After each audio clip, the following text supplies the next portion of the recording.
Welcome to everyone. आज हम रोग निदान का पेपर सेकंड का फर्स्ट पॉइंट देखेंगे एनसीआईएसएम के अकॉर्डिंग। जो फर्स्ट पॉइंट है हमारा वो है अग्निमांद। और अग्निमांद से रिलेटेड जितनी भी डिजीज़ रहती है जैसे कि अजीर्ण, आना, आदमान, आटो, इन सभी की संप्राप्ति को देखेंगे और इसकी डेफिनेशन को देखेंगे। तो सबसे पहले अग्निमांद की अगर डेफिनेशन देखें तो इसमें ये होता है कि अग्निमांद जो है वो कई व्याधियों का लक्षण तथा हेतु है तथा स्वयं भी एक व्याधि होती है। इस व्याधि में व्यक्ति द्वारा खाए हुए लघु भोजन का भी उचित परिपाक नहीं हो पाता है। तो अगर देखें तो जो व्यक्ति है वो अगर लाइट फूड भी लेता है तो उचित रूप से उसका पाचन नहीं हो पाता है। तो अगर इसकी संप्राप्ति को देखें तो निदान सेवन है, कफदोष की दुर्बलता है, जठराग्नि की दुर्बलता हो जाती है, फिर आहार का जो है उचित परिपाक नहीं हो पाता जिससे आमविष की उत्पत्ति हो जाती है और अग्निमांद हो जाती है। अब वहीं अजीर्ण की बात करें तो अजीर्ण की डेफिनेशन कुछ इस प्रकार है। अजीर्ण जो है वो डाइजेस्टिव सिस्टम का प्रमुख डिजीज़ है जिसके कारण जठराग्नि मंद हो जाती है और जिसके कारण अन्न अपक्व रह जाता है और आम दोष की उत्पत्ति होती है। तो अजीर्ण का जो संप्राप्ति है वो निदान सेवन है। फिर इससे क्या होगा कि त्रिदोष प्रकोप होगा, मुख्यतः कफ की वृद्धि होगी, जठराग्नि मंद हो जाएगी, अग्नि का पूर्ण पाक नहीं होगा, फिर इससे अजीर्ण रोग हो जाएगा।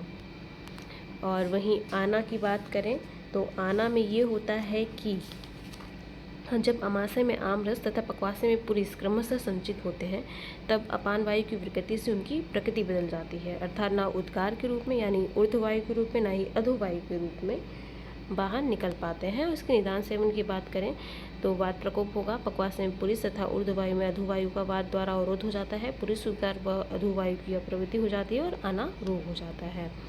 तो ये थी हमारी अग्निमांद, अजीर्ण और आना की संप्राप्ति। और वहीं अगर हम देखें तो यहाँ पे अग्निमांद में कफदोष की दुर्बलता के कारण ये अग्निमांद हो रहा है, अजीर्ण में कफदोष प्रकोपित होने के कारण ये अजीर्ण रोग हो रहा है और आना में वात प्रकोप के कारण आना हो रहा है। आदमान की बात करें तो आदमान वायु के प्रकोपित होने के कारण नाभि के नीचे अधः प्रदेश में होने वाला शूल आदमान कहलाता है। एक बार फिर से कह दे रही हूँ, वायु के प्रकोपित होने के कारण नाभि के नीचे अधः प्रदेश में होने वाला शूल आदमान कहलाता है। और इसकी संप्राप्ति को अगर देखें तो वात प्रकोप तथा पित्तक्षय होगा, ठीक है, आहार अविपाक रहेगा, मार्ग अवरोध हो जाएगा, विगुणी तथा प्रकोपित वायु का उदर में संचय हो जाएगा, आटोपिक उदर में तीव्र शूल होगा, आदमान व्याधि होगी जिसके कारण। और वहीं अगर हम आटोप की बात करें तो आटोप में ये होता है कि वात कारक समस्त आहार विहार का अति प्रयोग करने से, मतलब वातवर्धक हम आहार का हम अत्यधिक प्रयोग कर लेते हैं तो कुपित वायु का उदर में संचार करते हुए गुड़गुड़ाहट की विशिष्ट ध्वनि उत्पन्न करती है जिसे आटोप कहते हैं। और यही आटोप की संप्राप्ति देखें तो वातवर्धक आहार विहार सेवन से उदर में वात प्रकोप, वृद्ध वात का उदर में संचरण हो जाता है जिससे गुड़गुड़ाहट की ध्वनि उत्पन्न होती है और इसे ही हम आटोप कहते हैं कि हमें आटोप हो गया।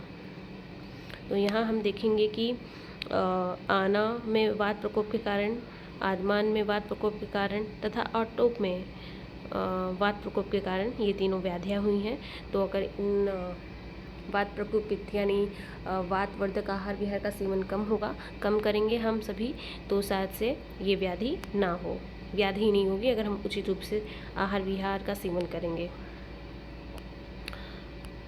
तो आज के लिए इतना ही। Thank you so much.